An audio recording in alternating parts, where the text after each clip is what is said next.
darabig, egyszer azt mondja a bal. Jó, legyen Anna.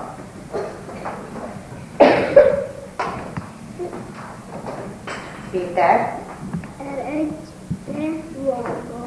Próbáld meg, azt lehet-e benni. Gergő. Én nem próbálom. Az olimpián érveknek és elvette. Igen, mi van ki ebből a mondatból? Tudja megmondani. Zsófi?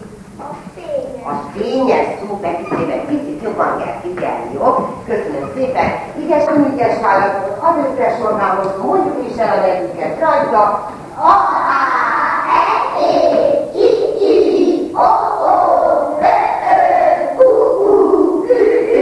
Máshol.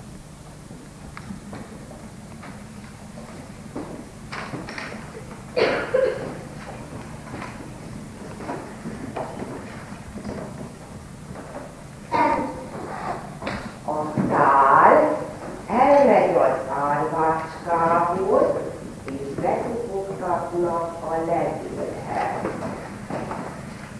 A szál elmegy az árvácskához, és bekopogtatnak a levélhez. Nekik kérem, mert látom, hogy le is húztam. Szép lesz az az írás neked, de Gergő, nagyon szépen sikerült.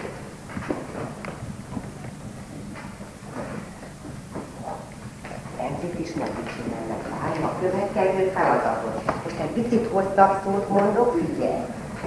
A kala elmegy az almához. Ezt még elfogadom, hogyha azt nem veszitek figyelembe, de már megbeszéltük. Ha egy szó elválasztva kerül a sor végére, akkor abban a sorban számít, ahol az elválasztás történt. Második sorban mennyit találtál? Tessék? 7. Nagyon jó. Kérem szépen, Katika, olvassa föl, melyik volt az a jó szó. Utazni. Igen. Útközben. Az nem jó szívem. Miért nem jó az útközben, Kati? Mi van a második helyen szívem? Magán vagy mással hangzó? Máshol. Így van, az nem jó. Tehát az utazni, tovább.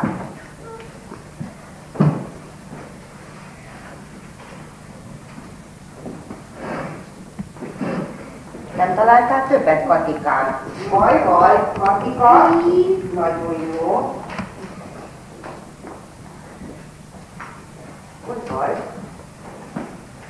Mellé. Jó.